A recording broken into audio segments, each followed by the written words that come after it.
dusengere tukiyumurira ari ngiye gusenga baza tukajyana amatara ntarangira ndaza ku kigo ese twe ntabwo tujyana shana waca sigara tugere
I brought you a good message.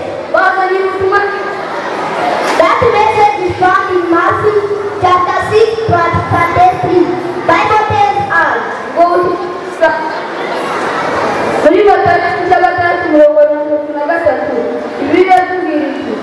but seek the kingdom of God, and all things will be added to you.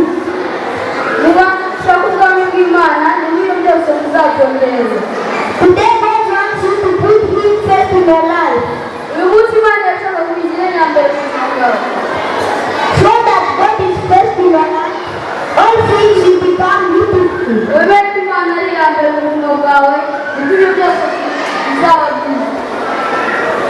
Do you have Bibles? Read Exodus chapter 20, verse 3.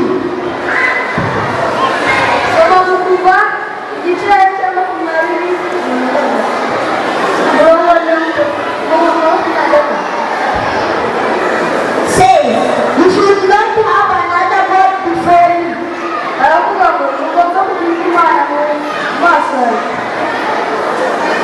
Do you need peace? Put God first in your life. Do you need blessing? Put God first in your life. Do you need joy? Put God first in your life. Put God first in whatever you do in your life. There are 2 steps to follow. Pray and worship,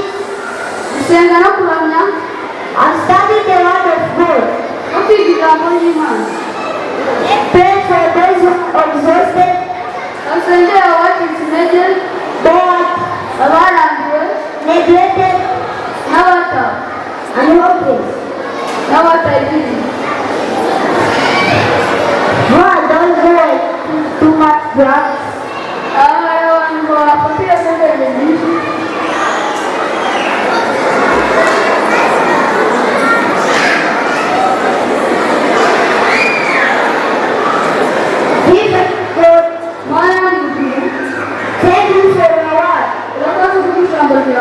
These are the children who are rejected by their baby parents.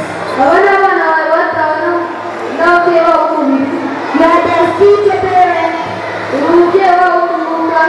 Come back from them so that they can put you first in their lives. Then they receive peace, joy, and hope.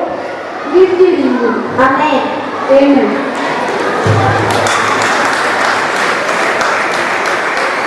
After this prayer, how do you feel?